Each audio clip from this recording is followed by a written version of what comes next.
Alright, what is going on, guys? It is me, Boss, and today we're actually going to be doing stuff a little bit different. Instead of doing like what I normally do and playing the games and commenting as stuff happens, I am actually this time going to add voiceover afterwards. So I'm going to be commenting on gameplay I played earlier, but just I didn't comment while I was playing it, so might be a little bit different. I don't know how it's going to go, but hopefully guys are going to like it. And so... But the only bad thing is I don't know how episode is exactly gonna play out, but it should be good. And just one quick shout out, if you guys, I know I got 29 subscribers, and that's really great, and I really love it. But you know what? I've recently added a whole bunch of channels that are about my size and are put out good content, and I think do deserve to be recognized.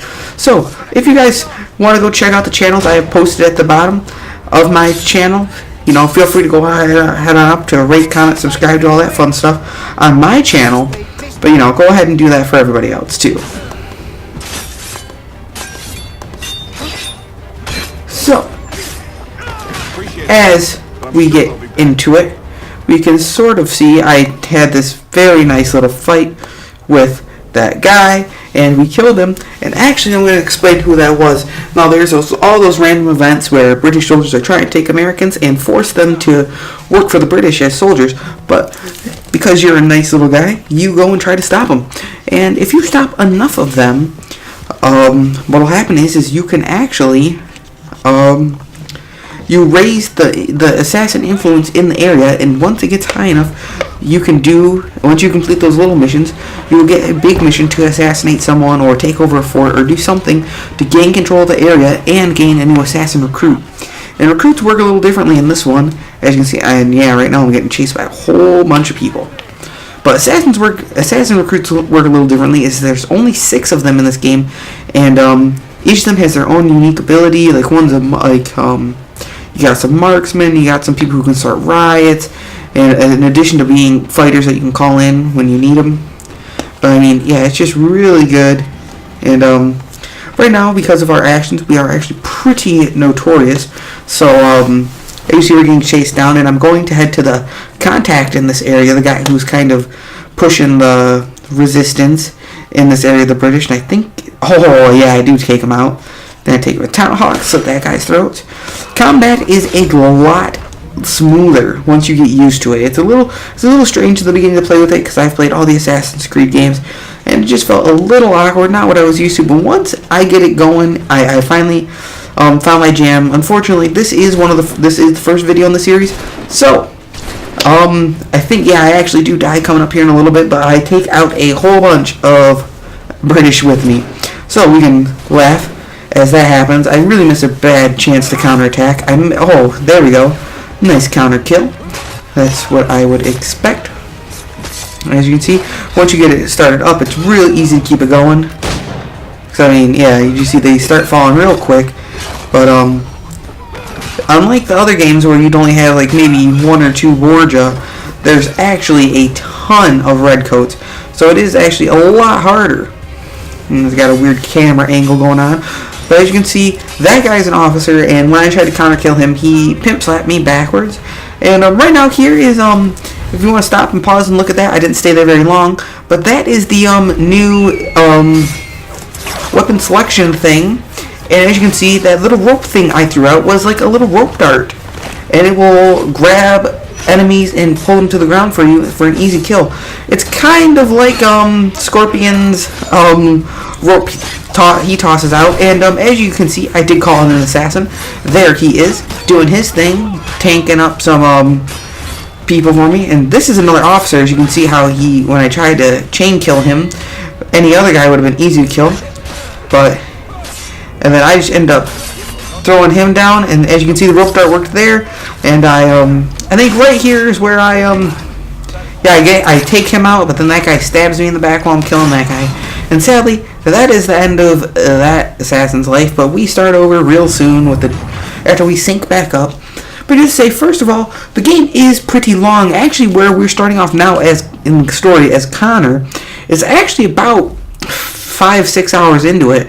I zip past his father's storyline before you can control him, just because I don't want to give out any spoilers, but It's really interesting. There's a big twist. You really want to definitely play that. You have to, and it's worth it. But here we are, getting some stuff done. And here's the mission, because I've completed enough of the influence, and now we're going to have to take out some guys. Respected and revered fighting force on God's green earth.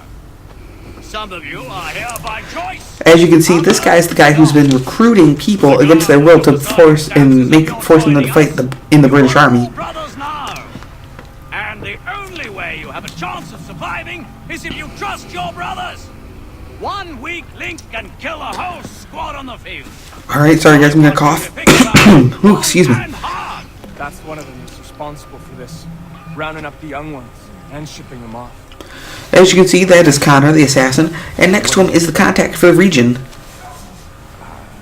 Kill him, then the rest, and set all them boys free. And of course, after you freed this guy, after you free this area of Boston, because that's where I'm at right now, after you free this area of Boston, this contact will actually become a full-fledged assassin that will work for you and do what you really need. And that's, you know, that's how that works. And now, see, this mission, my goal is to kill the assassin leader. And for some reason, they didn't get angry when I rope darted that guy. I didn't mean to at that moment. But as you can see, that is one of the new assassinations. I really quickly just took him out and flopped him down like he was nothing. And, of course, because that is the end of a big mission, for some reason, it cuts to cutscene, and I don't have to worry about any of the guards, which is a good thing. We assassins strive for peace through freedom, and the Templars, they want only to control. Well, I'm for freedom, I know that much. And of course he's like, oh sweet, thank you for helping me with my problems, and I will do whatever you say, and I will become an assassin, and that's always a good thing. And as you can see, his skill was being a marksman, because that was what he did. So, as you can see, this is the assassin, how you can control them. You don't need to go to a pigeon coop anymore. You just hold left bumper and it will pull this up. And as you can see, he's rank 0. The other guy's rank is a 2nd rank corporal. And you can send him on missions for excuse me. You can send them on missions for experience, but you can also send them. You can also call them into fights and they'll earn experience that way. But sending them on missions earns them a lot more. You'd have to use them often in fights. And here is the map of Boston. And I actually, in this one, decided to go after that really, really far away contract, which probably was not the best of ideas. I think I ended up just free running for a really long time. But the nice thing is I did pick up a rifle, so I don't know if I get into another fight here soon. But as you can see, the rifle's real nice. I drop it because even if you're incognito and you're holding a rifle, they will detect you and get angry, because citizens, I do not believe, are supposed to have weapons. So I open up the map again, and it's a nice little map. And here's just another look. On the left side is all of your weapons that you wield in your hand, like that. There's Tomahawk. And actually, it's really cool if he'll twirl it in his hand occasionally if you press the button. And then the other side is all the ranged weapons. So you got your pistol. You got the flintlock pistol, which is really nice. You have the bow, which is really nice. You have the rope dart, which will throw out rope darts, obviously. And you got some poison knives. You got some other range stuff, and it's just all really, really is useful. And you really utilize all of Connor's tools to really take out pretty much any situation you come to. You can pretty much overcome in a variety of ways. But here I am, as you can see, you can choose which state you want to focus, which missions you are, and the stars right there show the difficulty of the missions. So you can always if I try to I require higher ranked assassins to send them on missions. And here I am again, and I apologize for all the menus I go through, but oh yes, here we actually go, and you can see everything you have. The bait and the snares are used for hunting, which is actually extremely beneficial. I think I hunted for 5 minutes on my own and killed enough animals for $2,000 in gold, which is pretty good. And here's a whole regiment of redcoats. I do not believe I engaged them. Yep, here's where I end it and I puss out. Well, thank you guys for watching. As always, rate and do all that fun stuff, and I will see you in the next episode.